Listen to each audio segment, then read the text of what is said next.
Selamat datang di Ermo TV.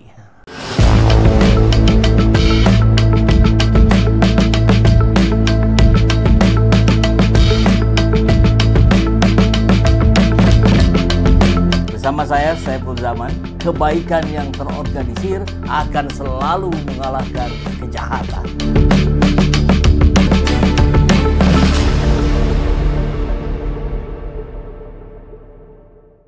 Bismillahirrahmanirrahim. Assalamualaikum warahmatullahi wabarakatuh. Waalaikumsalam warahmatullahi wabarakatuh. Terima kasih sudah berkenan hadir lagi di RMO TV, Pak Ya, Dindin ya, S. Pak Maulani, Saiful. pengacara senior kita. Pak Dindin, kita cukup dikagetkan kemarin dengan kabar 4 tokoh yang sering menyuarakan hal-hal yang kritis tentang situasi bangsa ini dilaporkan ke polisi oleh pemuda Nusantara ya. Front Pemuda Nusantara iya, apa gitu ya. gitu-gitu. Ormas lah, semacam Iya. ormas barangkali. Pertanyaan kita dengan 4 tokoh yang apakah ini termasuk kriminalisasi atau tidak, atau belum bisa dipastikan, atau bagaimana Pak Dindin? Iya, kalau sudah mulai masuk ke ranah ya, Iya. akan masuk nih. Bukan. Belum mulai akan masuk ke ranah litigasi, ke ranah hukum. Ya, mungkin nanti ada proses penyelidikan mungkin ya, ada proses persidangan. Ya, kita memang belum bisa melihat ini sebuah bentuk kriminalisasi atau murni memang seseorang sedang melakukan atau kelompok orang melakukan hak hukumnya ya, untuk menggugat atau melaporkan. Ya, memang Karena itu hak bagian dari hak warga negara. Warga negara ya.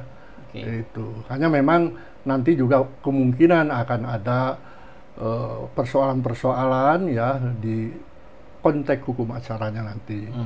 Ini pasalnya kan masih belum jelas. Masih dicoba-coba ya, ada 160. pasal 160, ada Penghasutan. ada penghinaan gitu kan. Kayak semacam itu kan pasal-pasal atau delik yang masing-masing punya ininya ya, yang berbeda tentu saja. Nah, ini kita harus lihat dulu nanti sampai sejauh mana ya polisi mengarahkan, kalau ini mau diterima mau polisi mengarahkan teman-teman yang diadukan ini, dilaporkan ini ke pasal mana yang paling utamanya. Nanti kita baru bisa lihat ya. Kalau sekarang memang indikasi ke arah kriminalisasi itu bisa terjadi ya. Mungkin nanti saya sedikit juga akan memberikan bahasan sedikit. Tapi bisa juga ya ini murni sebagai hak warga negara yang melaporkan itu. Hanya pertanyaan nanti kalau bicara soal fitnah, soal pencemaran nama baik segala macam, ya biasanya delik itu masuk ke delik aduan ya umumnya ya. Kenapa mesti nyuruh orang lain, kelompok yang beda lagi ini ya, kan sudah ada penasihat hukumnya. Iya. Kalau ini masuk ke dalam delik aduan, artinya kalau ini dilakukan bukan oleh Pak Jokowi, berarti kemungkinan besarnya ditolak dong. Ya itu kan pencemaran nama baik kalau itu. Makanya kita nanti lihat, tapi kita bisa bahas kemungkinan itu kan, karena sudah diucapkan sebelumnya. Sekarang memang bergeser ke 160. Ya, 160. Sebelumnya kan itu ada di ranah hoax katanya. Hoax kan, itu ada hoax. Ada di ranah ya juga, artinya hoax itu juga pencemaran nama baik kan sebetulnya, membuat berita yang nggak benar, itu masuk klasifikasinya hoax itu ya udah jadi pencemaran nama baik ya, fitnah itulah saudaranya. Itu ya. Kita sering dengar istilah dari dulu nih, pasal karet katanya. Pasal Apakah 160 ini termasuk pasal karet dalam pandangan Pak selama berpuluh-puluh tahun di dunia hukum? Nah, ini menarik ya kalau Kang Epo bicara soal itu. Saya melihat 160 ini pasal yang hampir mirip, tapi tidak diterapkan ke Bang Tri sama Gus Nur. Tapi pasal penghasutan ini arahnya nanti akan mencoba, bukan saya khawatir ya, ini persoalannya nanti soal hakimnya juga ya. Nanti kalau ini benar-benar ditangani secara murni penegakan hukum ya, ya bagaimanapun juga penghasutan tetap nanti larinya ada tidak 160 tidak titik di penghasutan, menggerakkan orang untuk melakukan sesuatunya apa ya, mens areanya harus jelas, bisa ada keinginan membenci orang, ya kan, gitu. Penghasutan itu untuk diantaranya ya itulah membenci orang segala, ada beberapa poin. Nah, di Gus Nur ini juga ada 2 pasal yang beda dipasang. Satu pasal penghinaan sama ya hoax itu larinya, dan kalau tidak salah ini berkaitan dengan mubahalah ini. Oh, itu kan, 2 itu kan pasal itu, jadi pencemaran agama. Nah, ini kan masing-masing ya 2 klaster yang beda nih. Pasalnya beda. Di sini juga sama, 2 klaster yang pasalnya beda. Mirip akan mencoba seperti ke Gus Nur. Tapi nanti kita lihatlah ya, apakah ini akan bergandengan mirip ini atau tunggal pasalnya 160 penghasutan. Kalau laporannya tunggal, kemudian dalam proses persidangan nambah, itu boleh apa tidak?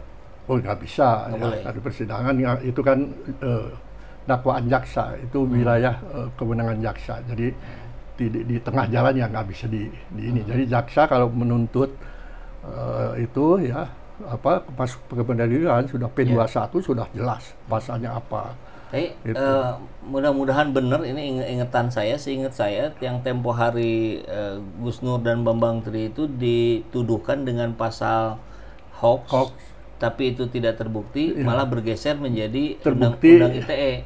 Ya, terbukti bukan undang-undang ITE, justru yang ininya itu adalah pencemaran nama baik. Yang bukan nama baik,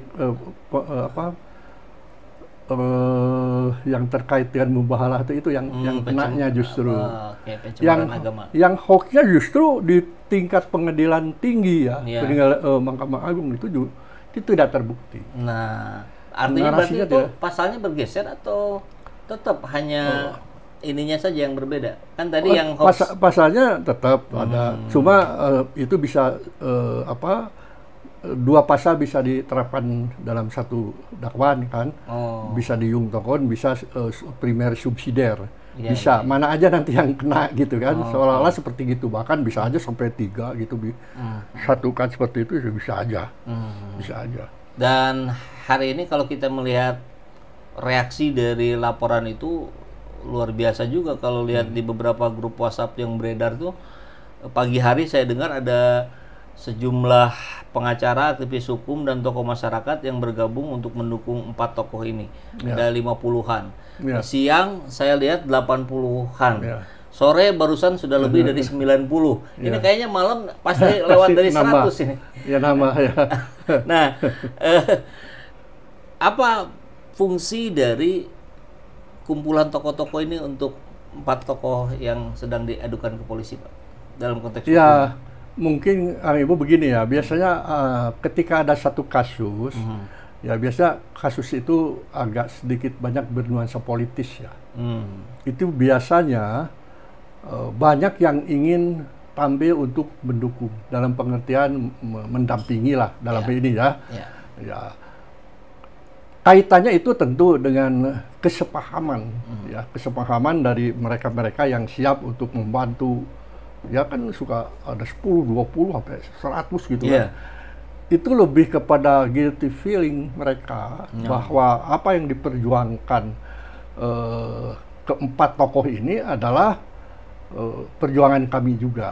Apa yang dirasakan sekarang oleh keempat tokoh ini kami rasakan. Ini ada hal-hal yang dianggapnya oleh mereka tadi ujungnya, wah ini sebuah kasus ya, ini dikriminalisasi nih. Ini nggak bisa dibiarkan, teman kita harus dibantu kira-kira. Dan itu di kasus Said Didu juga kan sama. Ya, betul. Dulu kan dia sampai berapa gitu ya. Dan bahkan waktu itu ketika dia diperiksa hadir berapa puluh tokoh ya ke sana. saya pikir ini juga bakal begitu ya, karena ini memang nuansa politisnya kan. Sebetulnya, aduh, Kang Ibu, saya ini siapa sih yang bikin gaduh ini kan? Sebetulnya kan ini selalu ya, terus terang ya, saya dalam hal ini nggak terima juga kalau wah ini urusan ijazah palsu terus aja nggak berhenti, di inilah di itu, masuk pengadilan, didatangi ini bikin gaduh aja. Sebetulnya siapa yang bikin gaduh gitu ya? Sumbernya. Sumber yang bikin gaduh itu apa? Dan ini sederhana, Pak. Ini soal pembuktian terhadap sebuah sertifikat yang punya nilai, ya. Pembuktian itu harus di memang hukum atau harus di pengadilan atau? Ya sebetulnya tidak harus. Ya, sebetulnya tergantung orangnya kan. Tergantung orangnya. Ya kalau terkait misalnya ini dengan ijazah ya, ya sebenarnya tergantung orangnya ya, bahwa dia mau menyelesaikan supaya tidak gaduh. Kumpulinlah itu orang-orang itu ya, kalau perlu ya dengan siapa wartawan bersama-sama, ayo UGM ajak duduk bersama, Pak Jokowi hadirkan, bawa ijazah asli, buka di situ. Kan selalu mengatakan Pak Jokowi loh, saya nggak pernah pakai ijazah asli, ijazah palsu, itu nggak palsu katanya, berarti asli ya. Nah kan sederhana gitu, sesederhana itu. Tunjukkan. Tapi karena ini ya dampaknya kasus ini ya, ijazah ini dampaknya ke politik luar biasa, ya ke politik ke depan, baik apakah itu Pak Jokowi, dan ada bilang orang juga, wah ini kalau sampai benar katanya, terus gimana itu? Presiden udah tanda tangan masalah itu, ini kan banyak orang sampai ke situ kan. Inilah utang negara, ini mengangkat ini itu segala macam. Nah ini nuansa politiknya memang agak kuat. Jadi tidak sesederhana itu. Cuma kalau saya jadi Pak Jokowi ya bikin sederhananya lah, biar nggak gaduh tadinya begitu.